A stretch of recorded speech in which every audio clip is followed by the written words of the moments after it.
Hello student, स्वागत है आप सभी का मेरे इस चैनल इजी लर्निंग विद अमन में। और आज के इस वीडियो में हम देखने वाले हैं कि आर्क ऑफ सर्कल मेथड यानी कि वृत्त की चाप विधि द्वारा हम किसी भी इलिप्स की रचना कैसे करते हैं। तो जैसा कि आपके सामने स्क्रीन पर आपको क्वेश्चन नज़र आ रहा है और क्वेश्चन ये कह रहा है कि आर्क ऑफ सर्कल मेथड के द्वारा एक इलिप्स की रचना करें जिसका मेजर एक्सिस 90 मिलीमीटर और माइनर एक्सिस 60 मिलीमीटर है। तो हमको आर्क ऑफ सर्कल मेथड के द्वारा एक ऐसा इलिप्स बनाना है जिसका मेजर एक्सिस 90 मिलीमीटर और माइनर एक्सिस 60 मिलीमीटर दे रखा है। तो आप सभी को पता ही है, अगर आप इलिप्स के बारे में पढ़ चुके हैं तो आपको पता ही होगा कि मेजर एक्सिस और माइनर एक्सिस क्या होता है। तो चलिए इसे बनाना शुरू करते हैं। तो सबसे पहले हमारा क्या काम होगा कि जो हमें क्वेश्चन में दे रखा है उस चीज़ को हमें बनाना है। क्वेश्चन में हमारे पास मेजर एक्सिस है और माइनर एक्सिस है। तो चलिए सबसे पहले हम मेजर एक्सिस ड्रॉ करते हैं एक सीधी रेखा के रूप में। और मेजर एक्सिस की लंबाई हमें 90 मिलीमीटर दे रखी है, तो हम 90 मिलीमीटर एक लाइन खींचेंगे और इस लाइन का नाम हम दे देंगे AB। अपनी सुविधा के हिसाब से आप कुछ भी दे सकते हैं, हालांकि मैं फ़िलहाल यहाँ पे इसका नाम दे देता हूँ AB। अब इसी के ऊपर हमें माइनर एक्सिस भी बनाना है। तो आप सबको अच्छी तरह पता है कि मेजर एक्सिस और माइनर एक्सिस एक दूसरे के बिल्कुल मध्य बिंदु यानी कि बीचों बीच से गुजरते हैं और 90 डिग्री का कोण बनाते हुए गुजरते हैं। तो अगर आपको किसी भी रेखा पर एक ऐसी दूसरी रेखा बनानी है जो बीच से गुजरे और 90 डिग्री का कोण बनाते हुए गुजरे, तो इसके लिए सबसे आसान और सबसे बढ़िया तरीका जो सबसे एक्यूरेट होता है वो ये होता है कि आप एक एंड पर अपना कंपास रखें। अपने कंपास में मार्किंग उस लाइन के हाफ से अधिक लें। जैसा कि आप देख रहे हैं ये जो लाइन AB है इससे आधा से थोड़ा सा ज़्यादा मैंने ले रखा है। उसके बाद ये वाला एक आर्क ऊपर एक आर्क नीचे लगाइए। उसी तरह से अभी आर्क का मेज़रमेंट को बदलना नहीं है, जितना आर्क हमने शुरू में लिया था उतना ही लेना है। और फिर दूसरे पॉइंट यानी कि A पॉइंट पर हम कंपास को रख के एक आर्क ऊपर और एक आर्क नीचे लगाएंगे। ये सबसे पॉपुलर मेथड है और सबसे इजी मेथड है और सबसे एक्यूरेट मेथड है। हालांकि आप अलग मेथड्स भी यूज़ करते हैं, जैसा कि आपको पता है कि ये 90 मिलीमीटर है तो 45 मिलीमीटर पर कहीं यहाँ इसका मध्य बिंदु आएगा, तो आप 45 मिलीमीटर मेज़र कर सकते हैं। फिर उस पर एक 90 डिग्री के एंगल पर एक रेखा खींच सकते हैं, वो भी सही है। लेकिन इसमें एक साथ दोनों काम हो जाते हैं। आपको बस इतना करना है कि ये जो कट रहा है, कटने के बाद ये जो पॉइंट मिला और हमें जो ये पॉइंट मिला है, इन दोनों पॉइंट को आपको सीधी रेखा से मिला देना है। तो जैसे ही आप इन दोनों पॉइंट्स को सीधी रेखा से मिलाओगे तो जो रेखा बनेगी वो बिल्कुल AB के बीच से गुजरेगी और 90 डिग्री के एंगल पर गुजरेगी। अब हमें देखना है कि माइनर एक्सिस की लंबाई हमें कितनी दे रखी है, तो वो है 60 मिलीमीटर। तो हमको 60 मिलीमीटर यहाँ पे बना देना है। तो 60 मिलीमीटर बनाने के लिए 30 मिलीमीटर ऊपर और 30 मिलीमीटर नीचे हमें मेजरमेंट ले लेना चाहिए। तो ये रहा हमारा 30 मिलीमीटर यहाँ पर आ रहा है और लास्ट का आखिर का 30 मिलीमीटर इधर आ रहा है। तो हमारा जो माइनर एक्सिस है वो यहाँ से लेकर के यहाँ तक है। इसके बाद का जो एरिया है और इस पॉइंट के बाद का जो एरिया है वो हमारे किसी काम का नहीं है। तो इसका नाम हम दे देते हैं C और D, और AB और CD जहाँ पे क्रॉस करते हैं उसका नाम दे देते हैं O। ठीक है, तो इस तरह से हमारा जो सबसे प्राइमरी ऑब्जेक्टिव था वो फुलफिल हो चुका है। सबसे पहला काम ये था कि मेजर एक्सिस और माइनर एक्सिस को हमें यहाँ पे दर्शाना है। जो हमें क्वेश्चन में दिया उस चीज़ को पहले आप यहाँ पे दर्शाइए। ठीक है, अब क्या है, अब इसका हमें फोकस फाइंड आउट करना है। जो एलिप्स होता है उसमें दो फोकस होते हैं। ये जो O पॉइंट है उसके इस तरफ यहाँ पे एक फोकस और इधर एक फोकस होता है, और वो फोकस O से जितना दूर इधर रहेगा उतना ही दूर इधर भी रहेगा। तो उसको फाइंड आउट करने का तरीका ये है कि आपको O से A तक की मेज़रमेंट ले लेनी है। ठीक है, O से A तक लो या O से B तक लो, आएगा बराबर ही, क्योंकि दोनों मेज़रमेंट क्या है, हमारे मेजर एक्सिस का हाफ है। तो ये कहता है प्रिंसिपल, ये कहता है नियम, ये कहता है कि अगर आपको किसी इलिप्स का फोकस फाइंड आउट करना है तो आपको मेज़रमेंट क्या लेना पड़ेगा, मेजर एक्सिस का हाफ लेना होगा। ठीक है, मेजर एक्सिस का हाफ ले लो। उसके बाद जब आपने हाफ ले लिया तो या तो C पॉइंट पे या तो D पॉइंट पे, दोनों में से किसी एक पॉइंट पर आप अपना कंपास को रख दो और उसके बाद मेजर एक्सिस पर ही एक आर्क इधर बना दीजिए और एक आर्क इधर बना दीजिए। ठीक है, तो हमने D पॉइंट पर रख के क्या किया, हमने पहले O से A को ले लिया, फिर D पॉइंट पर रख के हमने इधर एक आर्क लगाया और इधर एक आर्क लगाया। ये आप चाहते तो C पॉइंट पर रख के भी लगा सकते थे और आर्क वहीं पर लगता, जैसा कि आप फिलहाल देख पा रहे हो। और यहाँ पे भी आर्क बिल्कुल वहीं पर लगता, अगर C से लगाते तो बिल्कुल वहीं पर लगता। तो दोनों तरफ से करने की ज़रूरत नहीं है, या तो आप C पर रखिए या तो आप D पर रखिए, और या तो आप O से A मेज़र कर लीजिए या तो O से B मेज़र कर लीजिए। ध्यान आपको इतना रखना है कि आपको मेजर एक्सिस का हाफ मेजरमेंट लेना है। तो ये पॉइंट जो है इसे हम नाम देते हैं F1 और ये पॉइंट जो है इसे हम नाम देते हैं F2। अब आर्क ऑफ सर्कल मेथड में हमें करना क्या होता है, जैसा कि नाम ही सजेस्ट कर रहा है आर्क ऑफ सर्कल मेथड, यानी कि इसमें कई तरह के आर्क बनेंगे जो कि सर्कल का एक पार्ट होता है। आप सभी को पता है कि आर्क क्या होता है, एक सर्कल का ही टुकड़ा होता है, ठीक है। तो कई सारे इसमें आर्क बनाए जाएंगे। तो आर्क बनाने के लिए हमें एक से ज़्यादा पॉइंट्स की ज़रूरत होती है। तो फोकस के बाद इधर हम कुछ पॉइंट्स ले लेते हैं। अब आप अपने मन में सोच रहे होंगे कि ये पॉइंट्स जो लिए गए हैं वो क्या, किस मेज़रमेंट के हैं, सारे पॉइंट्स के बीच की दूरी क्या है। तो आपको इसकी चिंता बिल्कुल भी नहीं करनी। आप चाहो तो 1 2 3 इन दोनों के बीच में इन तीनों के बीच में एक सर्टेन डिस्टेंस मेंटेन कर सकते हो, जैसे कि मान लीजिए 5 मिलीमीटर या 10 मिलीमीटर आप कर सकते हो, या फिर यह बिल्कुल आपके ऊपर है। दोनों के बीच की दूरी, तीनों के बीच की दूरी अगर अलग अलग भी रहेगी तो कोई दिक्कत नहीं है, चलेगा, ठीक है। तो यहाँ पे आपको चिंता नहीं करना है कि 3 पॉइंट्स के बीच में कितना दूरी होनी चाहिए, ठीक है। अब मन में सवाल आ रहा होगा कि क्या 3 ही पॉइंट लेना है, तो नहीं। अगर ये एरिया ज़्यादा बड़ा है, मान लीजिए कि क्वेश्चन में दिया 90 मिलीमीटर से ज़्यादा, कुछ 150 मिलीमीटर अगर दे देता है, तो ये एरिया ऑब्वियसली ये एरिया ज़्यादा बड़ा होगा।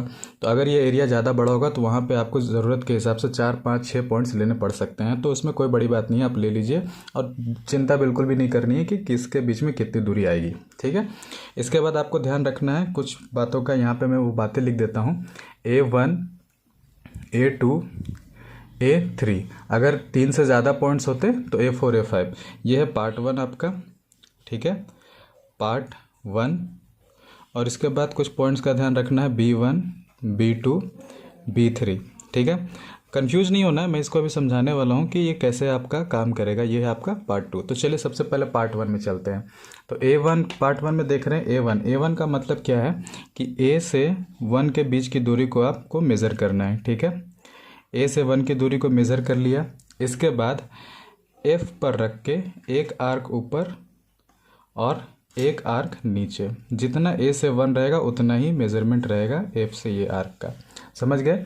तो ये जो A1 का मतलब था ये वही था, ठीक है। A1 का मतलब यही है कि A से 1 की दूरी को पहले मेज़र करेंगे, ठीक है।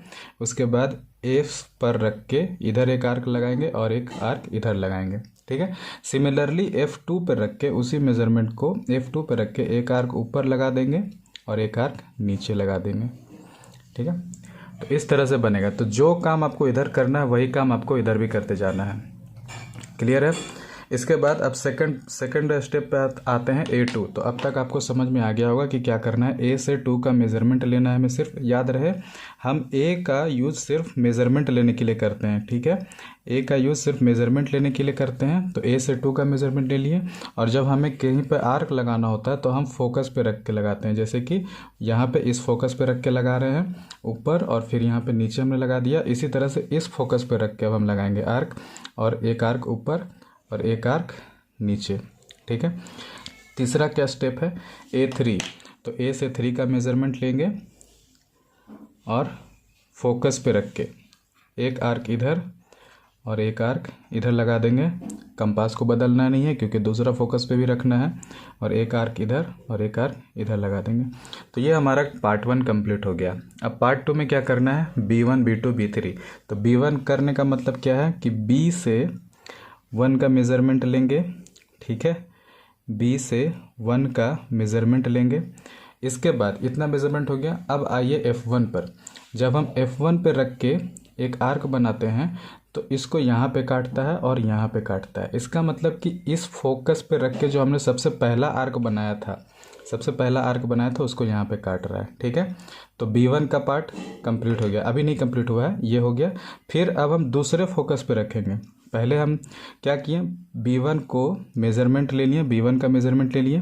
फिर पहले फोकस पे रख के एक आर्क इधर लगाया, एक आर्क इधर लगाया, जो पहले से बना हुआ था आर्क उसको काट दिया। अब जब दूसरा फोकस पे रख के हम आर्क लगाएंगे तो एक आर्क इधर लगेगा और एक आर्क इधर लगेगा। तो ये आर्क अगर बड़ा होता तो यहाँ पे ये कट जाता। तो इस बात का ध्यान रखेंगे बनाते टाइम पे। इसको हम बड़ा कर लेंगे अभी फ़िलहाल, ठीक है। इसको हम बड़ा कर लेंगे, इस तरह से कटेगा, और यहाँ पे भी लगभग कट ही गया है। तो ये हो गया B1। इसके बाद क्या करना है, B2 मतलब B से 2 को मेज़रमेंट ले लेंगे। B से 2 का मेज़रमेंट ले लिए। इसके बाद F1 पे रख के जब हम आर्क लगाएंगे तो यहाँ कटेगा और यहाँ कट जाएगा। ध्यान रहे सेकंड वाले आर्क को काट रहा है, ठीक है। फर्स्ट वाला का काम हो चुका है, अब सेकंड वाले का हो रहा है, ठीक। तो F1 पे रख के काट दिए इधर उधर।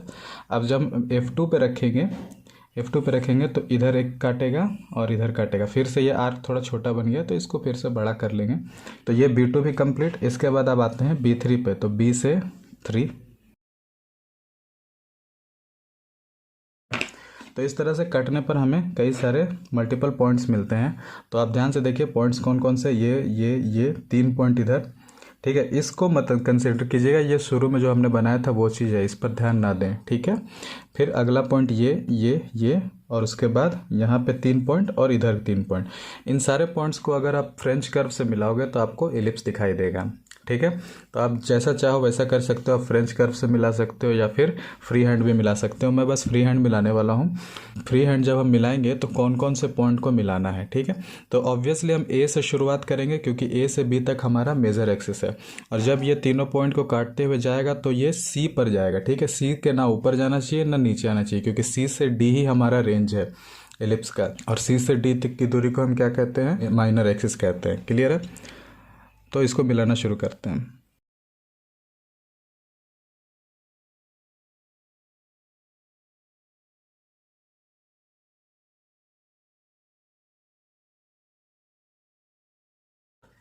तो इस तरह से आपका एलिप्स कंप्लीट हो गया, जिसका मेजर एक्सिस ए बी है 90 मिलीमीटर और माइनर एक्सिस सी डी है 60 मिलीमीटर, ठीक है। अगर आपको फ्री हैंड मिलाने का मन है तो आप अपनी कॉपी को टर्न भी कर सकते हैं। मैंने एक ही जगह पर रख के सबको मिला लिया है। आप चाहे तो अपनी कॉपी को अपनी सुविधा के हिसाब से टर्न कर सकते हैं, ठीक है। अब कभी कभी क्वेश्चंस में दिया होता है कि हमें इस पर एक टेंजेंट बनाकर दिखाइए, ठीक है। क्वेश्चन में लिखा रहता है कि जो इलिप्स बना है उसके ऊपर आप एक टेंजेंट बनाइए। तो टेंजेंट क्या होती है, इसकी परिभाषा क्या होती है, ये सब आपको पता ही है। टेंजेंट वो रेखा होती है जो किसी भी कर्व को सिर्फ छू कर जाती है, ना उसे काट कर ना उससे दूर, छू कर जाएगी, ठीक है।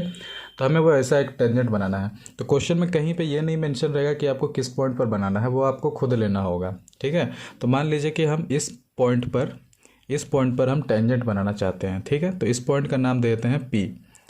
क्लियर है। तो अगर आपने इस पॉइंट को सेलेक्ट कर लिया तो इसको आपको मिलाना होगा मेजर एक्सिस के दोनों एंड से। तो पहला एंड क्या है, हमारा A है और दूसरा एंड है हमारा B। तो इन दोनों एंड से हमें मेजर एक्सिस मिलाना होगा। क्लियर है। इसके बाद जब यहाँ पे ये दोनों लाइन मिलती है PA और PB, तो APB एक एंगल बनाता है, ठीक है। तो ये एंगल कितना है आपको उससे मतलब नहीं है, बस इतना आपको ध्यान रखना है कि इस एंगल को आपको बाइसेक्ट करना है। तो बाइसेक्ट करने के लिए क्या करना होगा, कुछ नहीं करना होता। बाइसेक्ट करने के लिए पहले आपको 2 एंड प्राप्त करने होंगे, 2 एंड। तो अपने कंपास में किसी भी मेजरमेंट का आप ले लीजिए, जैसे कि यहाँ पे देख रहे हो आप, मैं इतना ले रहा हूँ और P पर रख के इस तरह से एक आर्क बना दीजिए, ठीक है। जब आप इस तरह से एक आर्क बनाओगे तो आपको एक पॉइंट यहाँ पे और एक पॉइंट यहाँ पे मिल जाएगा। इन दोनों पॉइंट्स के हेल्प से आप जो है वो इस एंगल को समद्विभाजित कर सकते हो, यानी कि 2 हिस्सों में बांट सकते हो। और हिस्सों में बांटने के लिए आपको ये आर्क कितना है उससे कोई मतलब नहीं है, आप जितना भी चाहे उतना ले सकते हो। बस एक बार जब आपने आर्क इधर लगाया तब इसको चेंज नहीं करना है, तब तक चेंज नहीं करना है जब तक आप यहाँ पे दूसरा आर्क ना लगा लेते हो, ठीक है। तो जैसे ही आपने ये आर्क लगाया तो आपको यहाँ पे एक पॉइंट मिल गया। इस पॉइंट को आप अगर P से मिलाते हुए जाओगे तो एक रेखा बनेगी और ये रेखा इस एंगल को 2 बराबर हिस्सों में बांट देगी। इसका मतलब AP और इधर जो लाइन जा रही है, चलिए इसका नाम S रख देते हैं, APS और SPB, इन दोनों के बीच का जो एंगल होगा बिल्कुल सेम होगा, ठीक है। अब करना क्या है, जैसे ही आपका ये लाइन PS बन गया तो PS के परपेंडिकुलर आप एक रेखा खींच देंगे। तो PS के परपेंडिकुलर आप जो रेखा खींचोगे वो रेखा इस इलिप्स के लिए टेंजेंट कहलाएगी, ठीक है। तो इसका नाम T1 T2 कर देते हैं, मतलब T for टेंजेंट, ठीक है।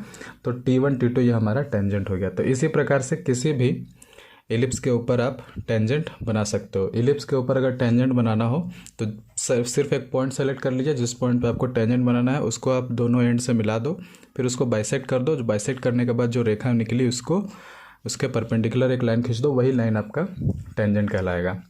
तो इस तरह से आप आर्क ऑफ सर्कल मेथड के द्वारा इलिप्स की रचना कर सकते हैं। और भी कई सारे मेथड है जिनकी रचना अगर आपको देखनी है तो आप इस चैनल पर देख सकते हैं, आपको सारे वीडियो हमारे चैनल पर मिल जाएंगे। तो मुझे उम्मीद है रिवीजन के लिए आपको ये वीडियो अच्छा लगा होगा और इस वीडियो से आपको कुछ समझ में आया होगा। अगर अच्छा लगा तो लाइक ज़रूर करना और चैनल को सब्सक्राइब कर लेना। मिलते हैं अगले वीडियो में, तब तक के लिए टेक केयर।